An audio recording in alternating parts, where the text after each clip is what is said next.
You're listening to Parasearch Radio. News, views and reviews from the world of the paranormal from across the UK and beyond. Find us on Facebook, Twitter and the World Wide Web. The views and opinions expressed by presenters and guests are their own and do not necessarily reflect the official policy or position of Parasearch Radio or their affiliates and sponsors. Listener discretion is advised.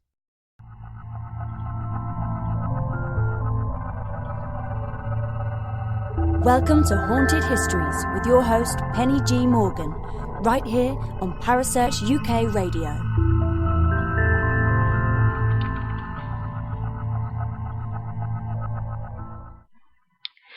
Good evening, everybody, and a warm welcome to the second Haunted Histories show of 2020. I hope you're all having a good week. Those of you who are listening to it live, I hope Wednesday's been good for you. Those of you who are listening to it on download or replay, I hope whatever day of the week it is today, it's been a good day for you. I'm trying to get back into my old, lifting weights routine, and so I did hit the gym quite hard today, and I can't feel my shoulders right now, so I guess that's all good. But you know, you've got to be strong to lift all the books that I buy and all the gadgets that we want to use when we're out investigating, haven't we? Well, what else have I been up to? To be fair, I've just been trying to sort of work hard and day job and get things booked. I've got an awful lot coming up, which I'm very excited about. So keep an eye on the page. The Parasearch page. A couple of things I am going to be doing a talk at the Supernatural Fair in Evesham on the 7th of March, I believe.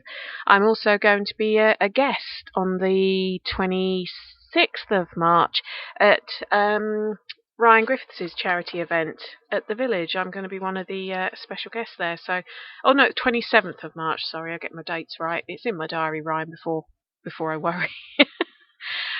Yes, so it's all good. It's all good. Hi, Richard. Hiya.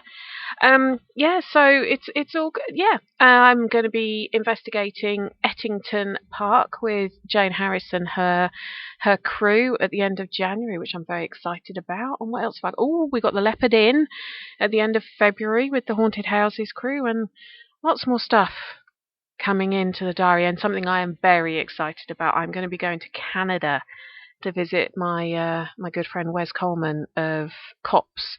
We're going to be doing Picton Heights, and I've got a buddy coming with me. I've got the lovely Gaynor Clark. She's going to be coming with me to keep me company, and I have a feeling her and I will have each other in stitches for the 8-hour plane ride. That's if we're sitting next to each other. We don't know at the moment yet, but yes, busy. And what else? Well, my new book is in editing as we speak. It's on track to be released at the end of this month, so keep an eye out for that too. Well, I've been kind of doing lots of research for up-and-coming shows that we've got coming up with Parasearch. So I'm not gonna keep you too long, because I want to play the interview that I did with my guest talking about the Black Dahlia. But I just want to say that it is the anniversary today of Elizabeth's body being discovered, but that's not necessarily the anniversary of her actual death. You're going to have to listen to the interview to learn more, aren't you? I hope you enjoy. And hello, and my guest tonight is, we did record this interview the other day because we had an 8-hour time difference to factor in, and she was kind enough to speak to me at sort of lunchtime, her time, and late in the evening, my time, so I didn't have to sort of stay up till 2 o'clock in the morning to do this, which I am very, very grateful. And we had a little chat beforehand, and I am sure you're going to be absolutely intrigued with what we're going to be talking about and her knowledge on this case, because I could talk to her for hours about this sort of stuff. It's a lovely lady who was introduced to me by our good friend Jamie Rubio, and it's Joan Renner of Deranged LA Crimes. Hi, Joan. How are you? Hi, Penny. I'm very well, thank you. Good. How's LA? Nice. Actually, really nice. We almost always have good weather around the Rose Bowl parade. It always gives people the impression that it's like that all year round, which isn't true. But we always put on our game face for the first. So we're still enjoying some good weather. Yeah, I'm sure it's better than it is here in England. Well, it's a matter of taste, I think. Can you still go out in a t-shirt? Well, yeah, I guess you could. You could. It's probably about high 60s Fahrenheit, low 70s. So yeah, you could. You could. That's very pleasant. I won't rub it. Are you an LA girl originally, Joan? Not originally, no. I was born in Chicago, but my parents moved my younger brother and me out here when we were kids, and I've been here most of my life. So I feel like I was born here. Because a lot of people I speak to, they've moved to the sort of greater LA district, I suppose you could call it, as adults, because they've got attracted to it, and in fact that's pretty much what happened with the person we're going to be talking about tonight. That she sort of moved over there as an older, not as a child, so to speak. No, not as a child. No, but what sort of is? I mean, one of the things. This is going to sound a weird question. We over in the UK, especially, we see LA as this mythical place of stardom and glitz and glamour and all of that kind of thing. What's it really like? Because there's an awful lot of very good spooky stories that come. I'm thinking of things like the Cecil Hotel and places like that come out of LA. What is it really like? Well, the way I always think of it is because my interest is primarily in historic LA crime, historic crime in general, but Los Angeles specifically. And I always think of the city in black and white, not in color. And it's just got this sort of, it's got a veneer. It's got a veneer of sophistication, a veneer of, all the things that you think about Hollywood, the glitz and all that. But when I look at it, I see it more like with an X-ray machine. I see what's really going on underneath it. And always here, we've always had crime, people behaving badly, because Los Angeles has been sort of the stopping off place for people. People used to run here early on. They used to run here if they were avoiding something bad they'd done elsewhere, or people come here, at least historically, to begin a new life, start afresh. And some of that means you get the best of people, but the flip side is you get the very worst of them too. And so unless they're strong swimmers, they're not going past LA. They're not swimming to Hawaii. So, so they stay here and they make it their home. And like I said, you get the very best of people when you do that, and you get the very dregs when you do that. Yeah.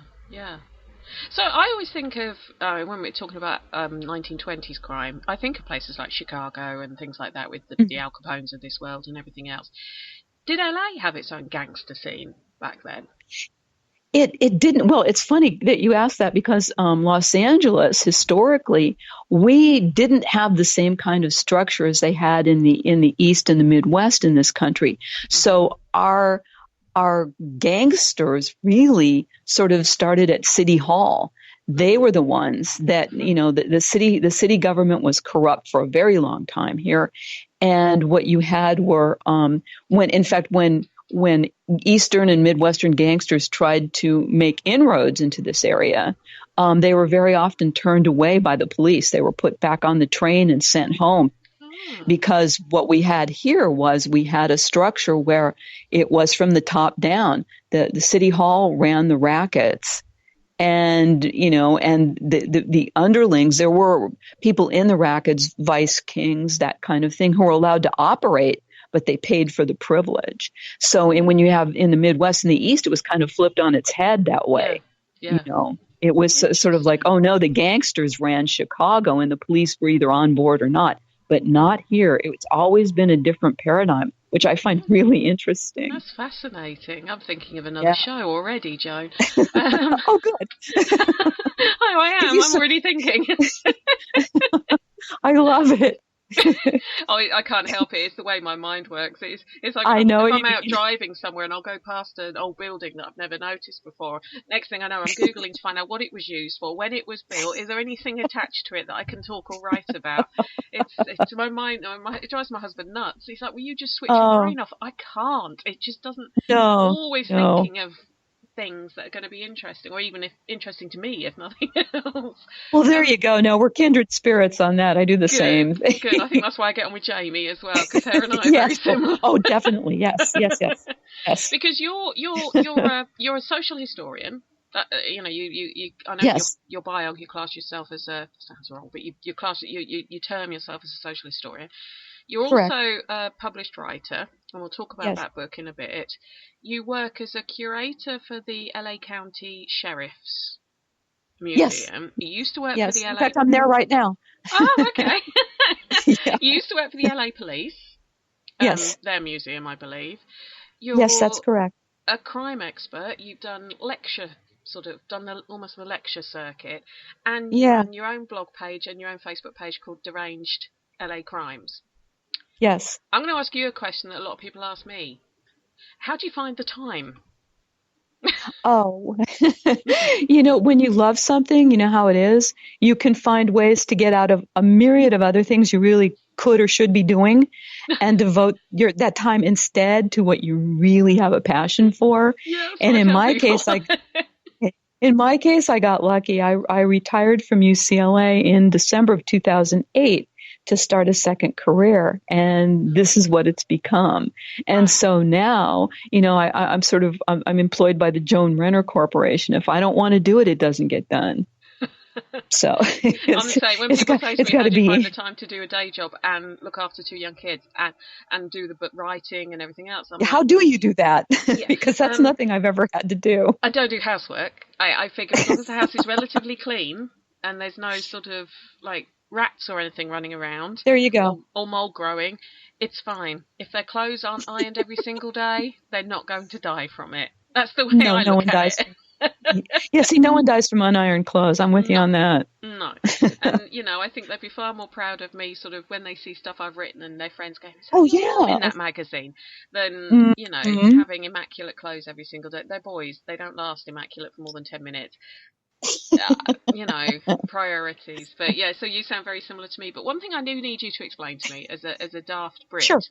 what is the difference between the LA County Sheriff and the LA Police?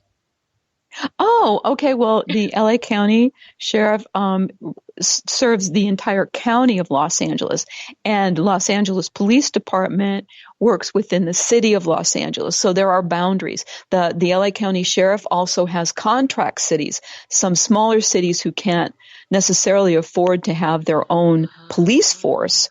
They contract with the LA County Sheriff's Department to provide law enforcement services, and there are a number of cities who do that. So that's sort of the quick and dirty explanation for how that works. It's not always clear, even to Angelenos, whose territory is what. But you can look at a map and figure it out. But if you just think LA County, which is the big entity. Yeah. As the sheriffs, and then that section, the city of Los Angeles as LAPD. I mean, there are some, there are like LAPD serves the San Fernando Valley and other places. It can be quite complex. Like I said, even if you live here, but as long as they have it straight, I'm okay with it. Thank you.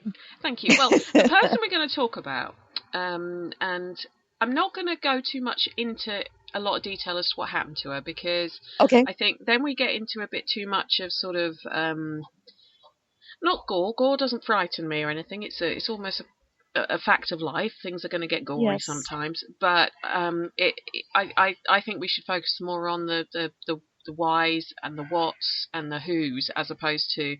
So I'm going to touch on how she was discovered and what had happened to her body, but more probably the finer things, a bit like we were talking about the ligatures and all that beforehand. Right. Because I think most people probably know what happened to her. Now, the person I'm talking about was a beautiful young woman by the name of Elizabeth Short. Friends said she was known as Bet, or it would be Bette, wouldn't it? B-E-T-T-E. It- She was known yeah, as well, Bette. it was Beth. She would either be Beth or Betty. Generally, she would Yeah. introduce herself as Beth or Betty. Yeah. Yeah. She was a beautiful young woman, born on the 29th of July, 1924. And I think she was from the Boston, sort of Massachusetts. Yeah, she was from Medford, Right. Massachusetts, a small town in Massachusetts. And her initial upbringing wasn't that pleasant. And jump in at any point, Joan, if I'm getting any of this background to her wrong. That No, so far you're good. In 1930, her and her siblings and her mum were led to believe that her dad had killed himself because his car was found next to a river, I Yes. believe. And the belief was that because his business had failed, because America at that point was going through the Great Depression, that he'd killed himself, which, without sounding, I'm not meaning to sound trite, was not an uncommon event then. No, not at all. A member No. of the family, normally the breadwinner, would take their own life because they were so depressed. They didn't know what to do. They'd be queuing up for bit work just to buy a loaf of bread. It wasn't uncommon, and for years, her and her family, her mum tried to work to support her and her siblings. I know they had to get help, national assistance sort of thing, on quite a few occasions to make ends meet. And at age 15, Betty had lung surgery because to treat bronchitis and asthma. Although interestingly, I found something to say she was actually in a TB hospital for a while as a teenager as well. She did have upper respiratory issues, and her mother would send her down. This wasn't uncommon, especially when you live on the eastern seaboard like that. It can be very, very bitterly cold. Her mother would send her down to Florida. And she obtained employment down there. She worked as a waitress in a delicatessen and stuff, and she lived in Florida sometimes during the winter months as a relief for her upper respiratory problems that she had. And that wasn't uncommon either. Right. I know with TB they used to the fresh air thing was meant to be a cure-all for it. Yeah, exactly. A lot of people came out to sanatoriums here in Los Angeles for that very reason. Yeah. But then her and her family had a letter from their dad basically saying, I'm sorry, I couldn't cope. I ran away. I'm paraphrasing a bit, but... Well, and go ahead. Sorry, yeah, and he's sort of asked to have his wife back, basically. Is that true? Yeah, that didn't happen. Well, right. I'm not sure exactly how they reconnected. I do know that in the 1940 census, Elizabeth Short's mom, she lists herself as a widow. I believe by that time, by the 1940 census, she knew that Cleo was still alive. She knew that he was alive. But it was another thing that was pretty common in the time was when men abandoned their families, as they did, especially during the Depression, when they abandoned their families, a lot of women would go ahead and say they were widows. And it just made a lot of things easier for them. It made explanations easier. It made it easier socially. You didn't, even women who were divorced would often say they were widowed just because it was just an easier thing to do. It was easier. And then, because that makes people uncomfortable. They don't want to, then they go, oh, I'm sorry, and then they back away and they don't start asking you questions. Yeah. And so, so by 1940, I'm pretty sure that they knew that he was still alive. He'd actually started his business. The thing that failed was a miniature golf, which seems kind of goofy now, but miniature golf was all the rage for a while when he started his business. But he apparently was not particularly farsighted and didn't see that that's a trend that couldn't sustain itself, and it went the way of many things. So yeah, he just basically was cowardly. He couldn't cope. He had daughters, he had a wife. He just bailed on them. Yeah. It was a very cowardly thing to do, I think. But I agree. A lot of people did it. Yep. Yeah. I mean, like I said, a lot of people did genuinely kill themselves, and as you say, a lot of people did bail on their families and try to pretend they didn't exist. Yeah. I mean, we saw things like that happen in the UK when the UK had economic downturns, and you'd have whole families turning up at the workhouse doors, but no husband. Yes. Nobody knew where the husband was. So it wasn't. Sadly, it wasn't uncommon. No. But Elizabeth sort of got to a certain age and started to decide there was a bit more out there than what she was experiencing, I suppose is one way of putting it. And I'm cutting through the dates a bit here, but she ended up in the California area. She did. San Diego? Was it San Diego? Santa Barbara. She was in San Diego at one point, but Santa Barbara. She came out here, I believe, in about 1943. She worked at Camp Cook, in the post exchange at Camp Cook. She'd come out to sort of, I think we see this a lot with girls whose fathers are either physically not there or emotionally not present. They're looking for a dad. They look for their dad. Yeah. And in this case, she literally looked for her father and found him in the Santa Barbara area. And she came out, I think, hoping to establish a father-daughter relationship.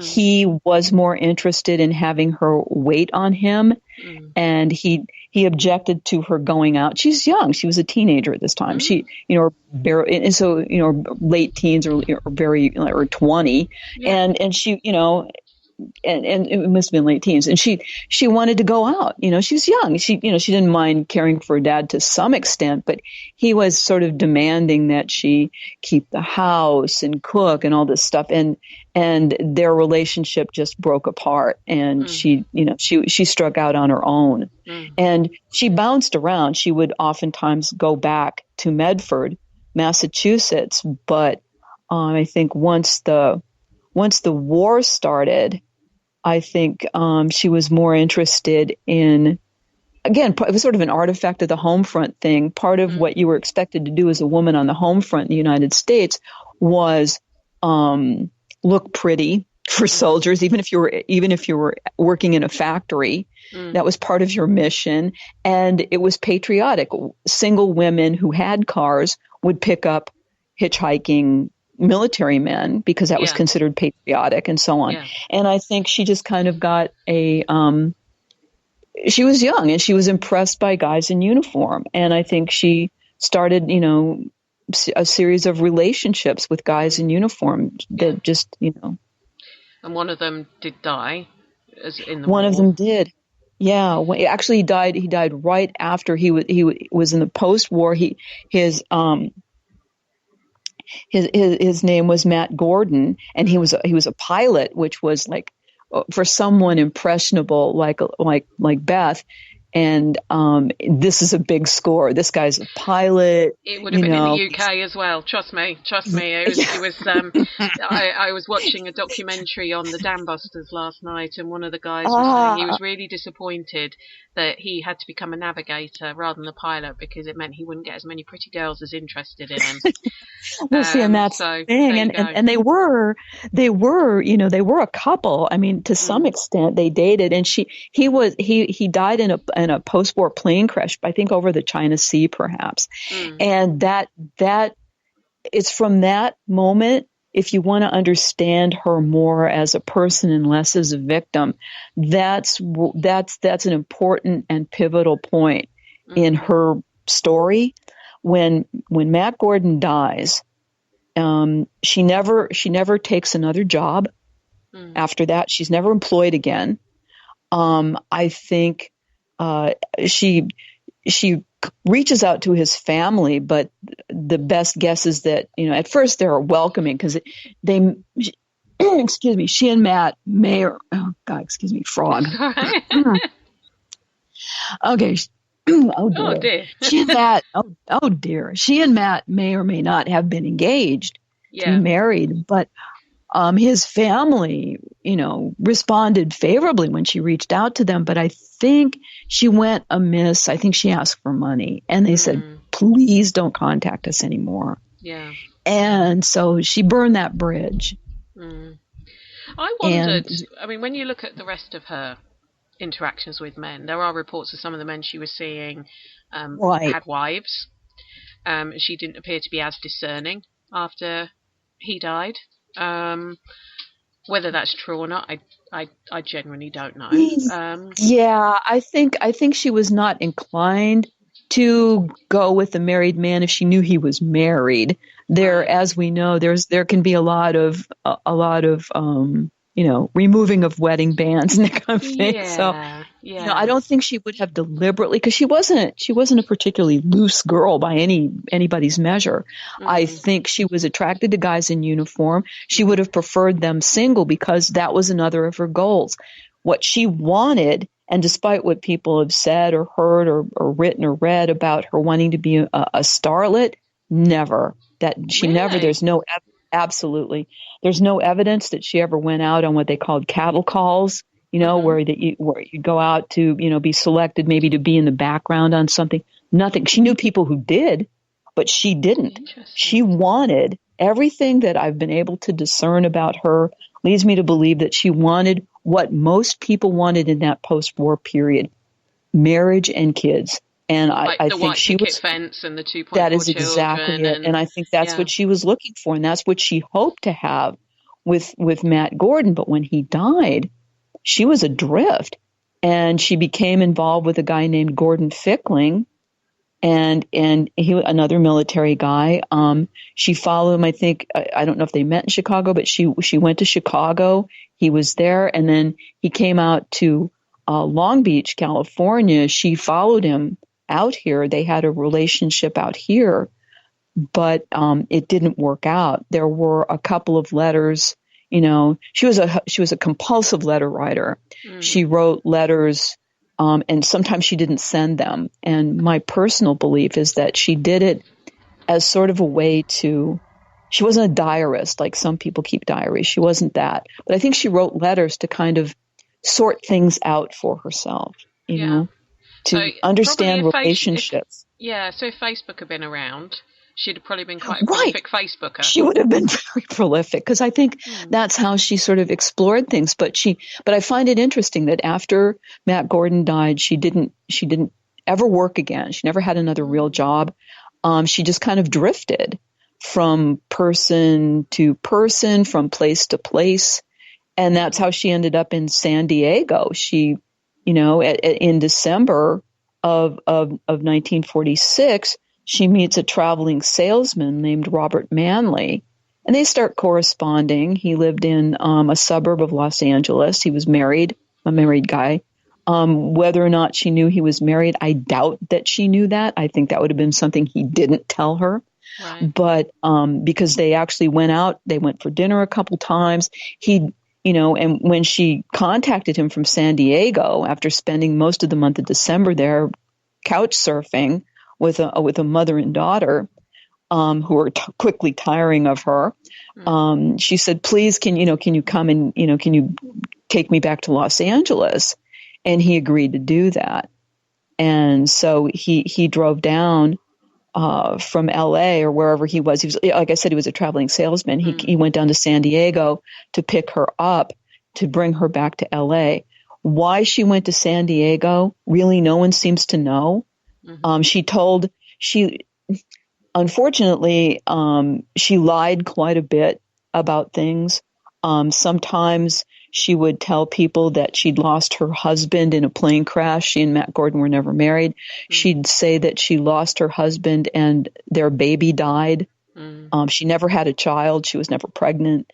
There are all kinds of things she told people. She clearly, in modern times, she'd be a candidate for probably medication. I think she was suffering from a pretty profound depression. And just like the guys who came back from the service and, had no help for their wartime experiences, there really wasn't much help. And she didn't have the money to seek that kind of help anyway. She would have had to have been, I think, a little bit more self-aware than she was to identify that she had a need for it. And then she would have had to have had the money to pay for help. And she didn't. She just didn't. She lived from, one day to the next. Yeah, from couch to couch, basically. Absolutely, pretty much, yeah. So on the 9th of January, she's back in LA, and she's been dropped off at the Biltmore Hotel. Yes. Yes, it was Robert Manley. It was Red Manley who dropped her off there. They first stopped at the bus depot where she checked a bag. She said, "Just leave me here." My best guess is she was going to try to get to Hollywood some way where she knew people. So she had to find a place to stay. It wasn't uncommon for people at that time to check their bags when they had no fixed address. Because here in the post-war period, if you didn't have a fixed address and you were staying in a hotel or motel, there was a 5-day limit and you had to be out. You could go to another hotel, but you just couldn't stay in the same one. Right. So she checked her bag in at the bus depot. And she said, "Just leave me here. I'll be fine." And he said, "No, it's not a good neighborhood. Let me take you someplace else." And then she gave him some nonsense story about, my sister, Virginia, is going to meet me at the Biltmore Hotel, which was only a few blocks away. And he said, okay, Biltmore was in a better neighborhood. He was going to drop her there. But he went in with her, and they sat making small talk for quite a while. Her sister Virginia was nowhere near Los Angeles. She was up in Northern California, in Oakland, California. But of course, Red Manley didn't know that was his nickname, Red. He didn't know that. But finally, he realized he'd been out of touch with his wife, and they had a new child, maybe 18 months old. He'd been out of touch with his wife for a couple of days, which was unusual for him. He needed to get back in touch with his wife and get that going.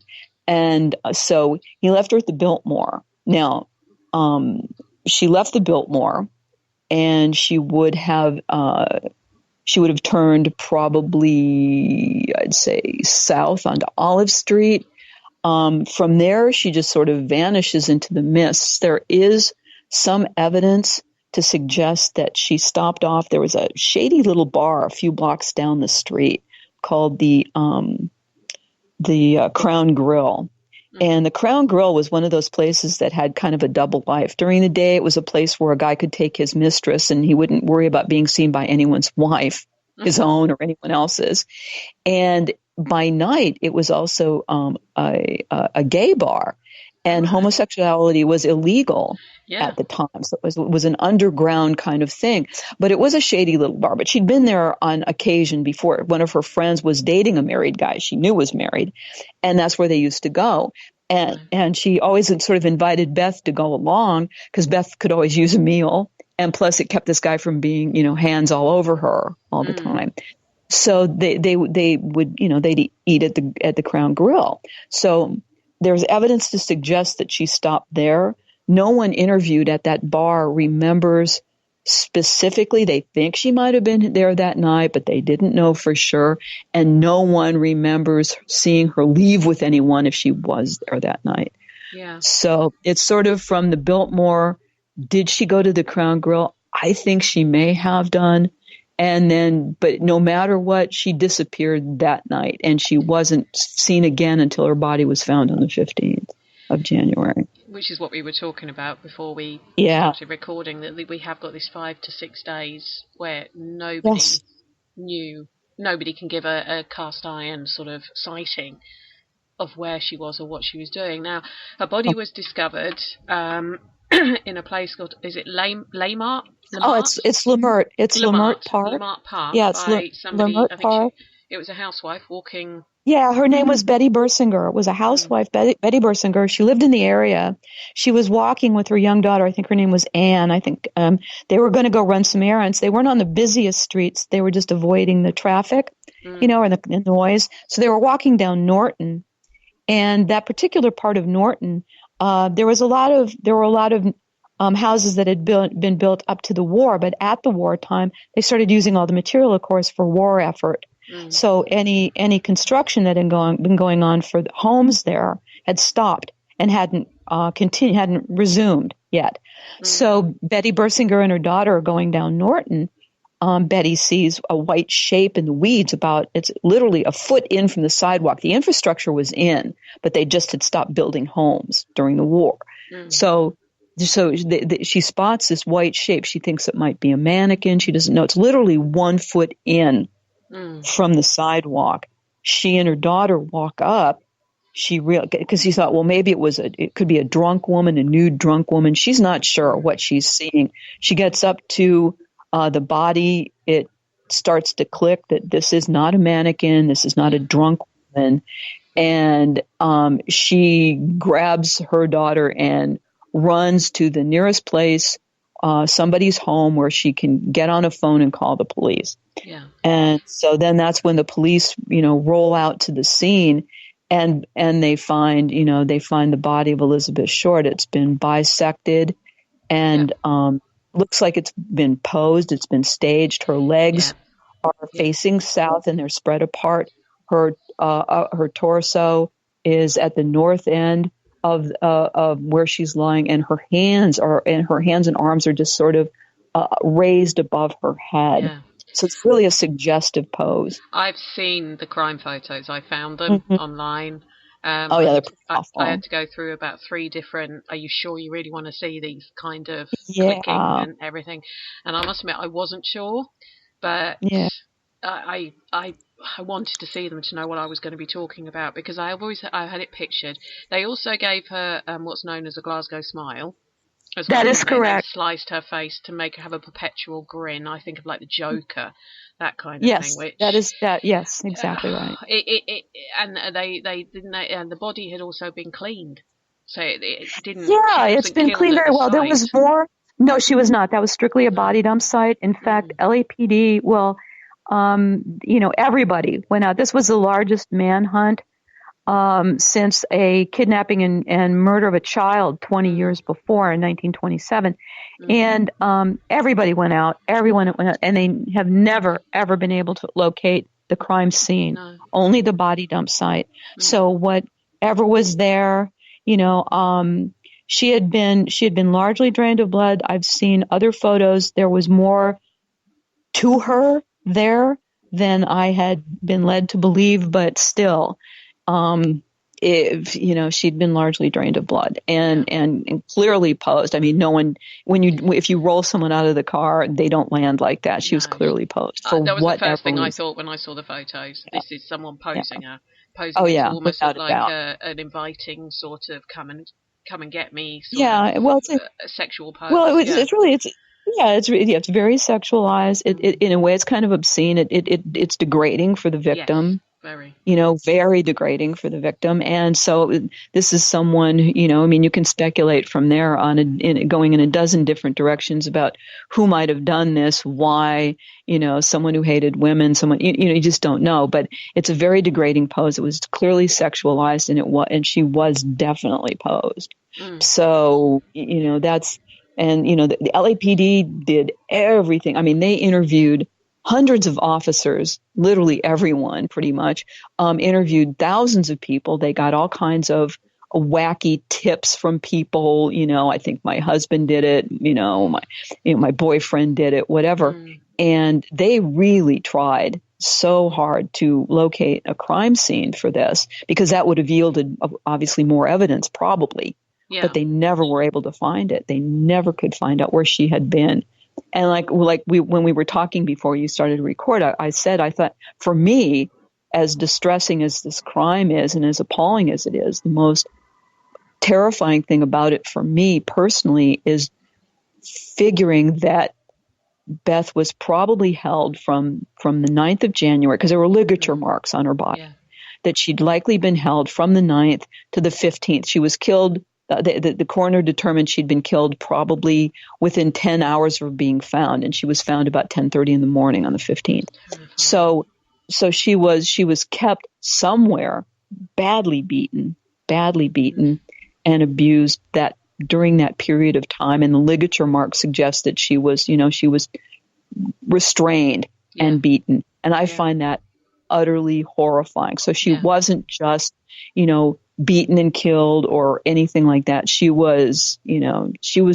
was torture. Anytime you tie someone up like that and inflict harm, that's torture. Yeah. And that to me is just the most horrifying aspect. Yeah. I know one of the things I read, and I don't know if this is true, is they said that, and I mean, it's that she was sliced in half post-mortem. That isn't what killed her, but they think that the Glasgow smile was peri-mortem. It could have been, before she died. Which I just hope the poor girl was unconscious like when that happened. Yeah. Yeah, it looks like there's blood there, and she wouldn't bleed post-mortem, No. but she would bleed mortem. So, yeah, I mean, the whole thing is just utterly distressing. And then it might have been going on for that week and likely was. Yeah. That's horrifying. But, I mean, when, there were other unsolved murders of women during that time, during the 40s in Los Angeles. And again, it has to do with, you have a lot of young people wandering around, a lot of guys in the service. Some of them went in damaged and some of them came out damaged. And so there was an uptick in crime here, uptick in violent crime, spousal abuse, that kind of thing. And it's interesting to note that I think this crime happened in LA because of those factors. That's part of what, if you're looking at trying to, profile something or look at something, I say, look at Los Angeles in the post-war period. We were a strange mix of things going on. And I think Elizabeth Short was just, one of the unlucky victims of that particular, strange stew that we had. Yeah. I mean, I know that we've only got sort of 10 minutes or so left, but I know that they maybe not even. Maybe 9, 8.5. I know that they compared it to the murder by William George Perrins, but the reports have said no, he couldn't have done it. He was actually already incarcerated when the body would have been right. I'd say dumped. I hate using that term, but you know what I mean. They also said that maybe it was linked to the Cleveland Torso murders that had happened 10 years beforehand. I don't think so. I can see them thinking that, and without, obviously, VICAP didn't exist back then. They couldn't check other murders that might have had similarities. But the main people two of the main people who seemed to come up when I was doing my research as being potential killers was, I'll say two, because Leslie Dillon and Mark Hansen, who she'd been staying with, Mark Hansen, beforehand, hadn't she? She'd stayed with him a few times. And I found something, and I'm sure you know about this, that the owners of the Astor Motel, the Hoffmans, had said that one of their cabins had been covered in blood and fecal matter. They said that, yes, and there was they had burned whatever was there, and so there was no way to verify that kind of thing. There are all sorts of reasons why there might have been, that kind of thing. I mean, bad things were happening all over Los Angeles, make no mistake. And so, it's difficult there. If you look at there's such a thing as, geographical profiling or something. So if you look, but for this, if you're looking at the victim, at Elizabeth Short, her comfort zone and the place she went in LA, downtown Hollywood. Leimert Park was a suburb, is a suburb of Los Angeles. And that is out of her purview. And that Astor Motel is over by USC, which is in that general area. That was not her usual thing. The chances of her having some kind of an assignation there or anything else, to me, is highly unlikely, very speculative, because we know of a couple times when she was intimate with a guy. One of them, he's been named since. His name was redacted in the FBI files forever and ever. And I always think of him as Sergeant Doe. I forget what his real name really is, but just months before she died, she had a sexual encounter in a hotel in Los Angeles that was more in her general area, and she went to bed with this guy, Sergeant Doe. And Sergeant Doe's an interesting guy. When he was interviewed about her and about the case, he said that he thought that she didn't seem to get much pleasure out of it, but that didn't prevent him from asking for another date. But she said she was busy, and it also didn't prevent him from speculating that she may not have enjoyed it because, and I hope I can say this, that he thought maybe she might be a lesbian. Yes, I had heard that one. I'd also heard that she had abnormal genitals that couldn't feel pleasure. Absolutely. That she was a lesbian. I've read loads of things that apparently people said about her. Here's the truth. Yeah. Here's the truth. She had here's the issue. She had trouble with her Bartholin's gland. The Bartholin's gland is what provides moisture when a woman is sexually aroused, and the gland. Hers, I've heard that they can swell up to the size of an ostrich egg. And this is before anybody was being treated with antibiotics. That didn't. I think that's an artifact of the war. So the treatment for this Bartholin's gland problem was to lance it and then pack. Yeah, thank you. And then pack it with some sort of medicated something. And so a lot of times, even though Beth was sexually active, she couldn't be available sometimes because she was either going through one of these episodes, and when you think about in the context of the time, and in some ways I think she was kind of really very naive. I think that this would have been something that she would have found physically uncomfortable for a fact, but also emotionally uncomfortable. She may have felt like she was damaged goods, or something like that, something that made her not attractive to men. So she would pass off, she told various men, stories like, I'm a virgin. She got out of things that way, or various and sundry things. But I think a lot of times it was just strictly that she was having this problem, and it was physically uncomfortable, it was painful, and it was emotionally uncomfortable and painful. So, but that's the real deal. She was actually known not to like lesbian women very much at all, and but she was never promiscuous. So, she just had a healthy sexual life, for someone she really in that couldn't age. catch a break, could she? This poor girl, she had such a beautiful young woman, and not only did the way her life ended wasn't something that you'd wish upon anyone, but have all these issues. No. You also then had George Hodel, whose son has Hodel, written a book correct. on him. Whose son was... he's written several books, yes. Yeah, and I know that some of the recordings, they actually think it's so plausible. I know that they did record some of the things in the 1950s about him, which gives it credence that it could have been. I see. For me, not so much. Okay. For me, I don't buy any of the theories I've heard so far, and none of the suspects.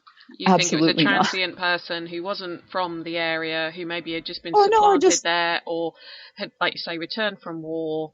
And I think that's why it was so hard to solve, because we know for a fact that stranger homicides are still difficult to solve. Yeah. When you can't find a direct connection between your victim and the perpetrator, you got a problem. Yeah. And then with forensics were they were pretty good, but they weren't what they are now. No. And solving a stranger homicide, that's a big one. And like I said, there were several, at least maybe a dozen unsolved, and they're still unsolved to this day, homicides of women in Los Angeles. None as horrendous as this case, but still some pretty awful murders, and they're not solved. Why? Probably stranger murders, and that makes it difficult. Now I know you're going to have some people say, "Oh no, she's wrong." It's people find a suspect that resonates with them, and they hang on like grim death, and there's nothing you can do to shift them. Yeah, I'm just thinking of Jack the Ripper case, exactly the same. Yep. Yeah. Exactly the same. Once somebody has a favorite suspect, you might as well just shift the earth off its axis, because they're not going to change their minds. And that's fine. I think a healthy discussion about it is good. And I think keep an open mind. Like all of these things, I've read the books, I look at it, I look at what I can prove empirically, and then I dismiss the theories because they don't have that level of proof that you need. Someone's feeling about it's not good enough. It has to be evidence. Yeah. And I haven't seen that. So that's another thing why, it's such an interesting case, and the fact that she was a very pretty girl. She was beautiful, beautiful young woman. Yeah. Beautiful young very, woman. Well, we haven't had a chance to talk about Aggie Underwood, which is the other thing I was going to bring up. So I'm going to do a little bit of talking about her because Joan's got to go back to work. The meeting won't curate itself. So thank you ever so much. I'm gonna mention your book talking about Aggie Underwood, and people are probably going, "Who on earth is Aggie Underwood?" But stay with me. Stay with me, and you'll find out. She was so fantastic. One of my all-time favorites. All-time favorites. Well, there you have it. There you have it. If we stop it there. I hope you enjoyed that. That little sort of talk all about the Black Dahlia. As you can probably imagine, I could have talked to Joan for quite a long time. In fact, we actually said that in messages afterwards, that we could have carried on talking about the sort of social aspect of everything and what LA was like in the 1940s and the possibilities and stuff. But unfortunately, she had a job to go to, and it was getting a bit late in the UK at the time. But I'm sure Joan will be back, as we said, and looking at some other things to do with LA, probably the gangland thing, because that's quite interesting, isn't it? They weren't gangs, it was the local authorities that were the gangs, basically. But we mentioned Aggie Underwood.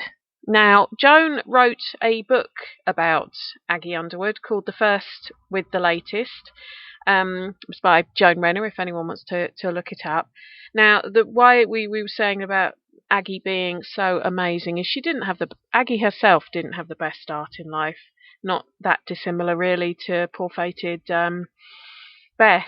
But she was born in California. Her mum died when she was a small child, and she ended up getting shipped around to lots of different people because her dad was a travelling salesman. And she did well in school, but ended up going to California when she was 18. And she got married at the age of 18 because otherwise her relatives were going to come and make her come home, and she didn't want to come home. And so this chap who she worked with at the Pig and Whistle restaurant offered to marry her. Now, the silk stockings comment that anyone who was listening may have picked up on was kind of to do with it was to do with the fact that to save money, because they were a young couple by the age of 24, she had 2 children. She used to share things like silk stockings primarily, with her sister, so that she would have her sister's hand-me-downs. Not unusual. People did that, especially when, in the late 1920s, we're starting to see the impacts of the depression and all those kind of things. But one day she asked her husband if she could have the money to buy a new pair, because she really wanted a new pair of silk stockings. And he said no. He said, no, I'm not doing it. And so she basically told him that if he had not given the money for them, she'll go out and earn it. And that's what she did. And she started off working as a switchboard operator at the LA Record, and gradually worked her way up to a reporter. And interestingly, the link to the Black Dahlia murders is that she had a very interesting way of looking at things from a different angle that nobody else looked at. And you probably remembered Joan saying about the suspect whose records are all redacted by the FBI. Even now, even 73 years on, you can't find out who he was. Well, twice, as Underwood was reporting on the Black Dahlia cases, she was asked to leave. But she wasn't actually just asked to leave because she'd been naughty. She was offered a promotion twice as she was trying to report on these cases.